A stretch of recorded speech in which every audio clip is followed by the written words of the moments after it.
સુરત શહેરમાં સમાજ સેવાના કાર્યકરો સાથે સંકળાયેલા ગુજરાત વિકાસ સમિતિના પ્રમુખ પ્રવીણ બાલાળા દ્વારા 104 બાળકોને નવું જીવન બક્ષવા બદલ ગુજરાત પોલીસના સીઆઈડી ક્રાઇમ અને રેલવેના મહાનિદેશક દ્વારા તેમનું ગાંધીનગર ખાતે સન્માન કરવામાં આવ્યું હતું।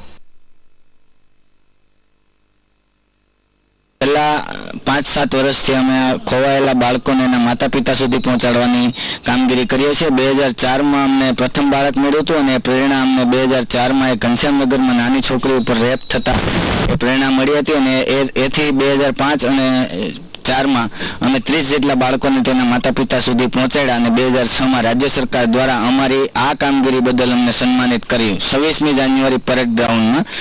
અને તે પછી અમે સતત આ પ્રવૃત્તિ સાથે સંકળાયેલા રહ્યા। 104 થી વધુ બાળકો તેના માતા પિતા સુધી પહોંચાડી ચૂક્યા છે અને તે બદલ સીઆઈડી ગાંધીનગર ખાતે ડીઆઈજી દ્વારા મારું અને અમારી સંસ્થાનું સન્માન થયું છે।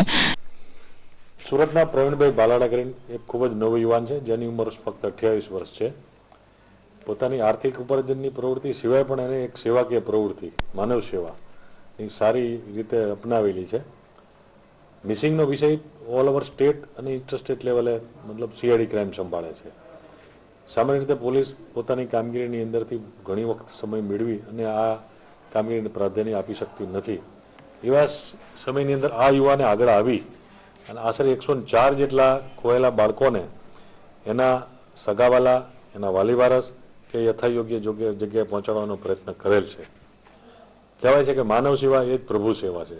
જો આવી વ્યક્તિ જો કામગીરી કરતી હોય તો એની સ્તુત્ય અને સારી કામગીરીને બિરદાવવી એક અધિકારી તરીકે સ્ટેટ લેવલના ઓફિસર તરીકે સરકારના વિભાગના અધિકારી તરીકે મને જે એને બિરદાવવાનો જે મોકો મળ્યો છે જે પ્રશંસાપત્ર આપવાનો એને હું મારા જીવનની ધન્ય ગણી સમજું છું।